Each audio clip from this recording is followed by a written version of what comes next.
Հարգելի գործընկերներ, երեկվանից մի ամբողջ ոռնոց է համացանցում վերնագրերով հակաժողովրդավարական, Վենետիկի հանձնաժողով, հակաժողովրդական, ավտորիտար,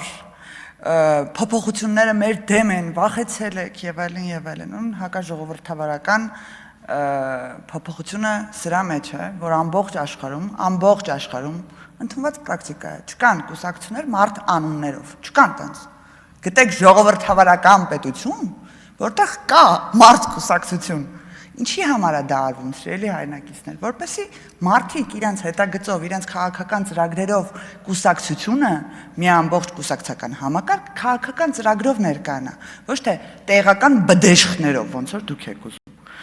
Մի հետաքրքիր հարց ինձ հետաքրքրեց, էլի, որ ասում եք, երբ որ արդեն բոլոր պրոցեսները անցել են, մարդիկ գրանցվել են, այդ դեպքում ուզում եմ հասկանամ պետրեգիստրում գրանցելուց, իրանց համաժողովների ընթացքում, ինչի չէին գրանցում, օրինակ, ուժեղ Հայաստան,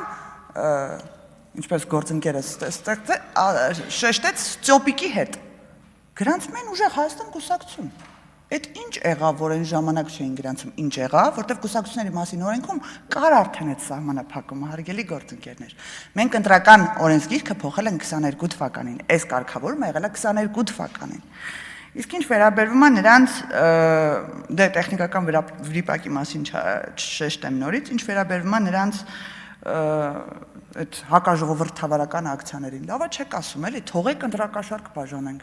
խի չեք թողում ընտրակաշարք բաժանենք, հակաժողովրդավարական է, խեք սահմանափակում մեր իրավունքները, մեկ էլ այդքան ուժեղ եք, ուժեղ Հայաստան կուսակցությամբ և ձեր ծրագրով գնացեք կրեք,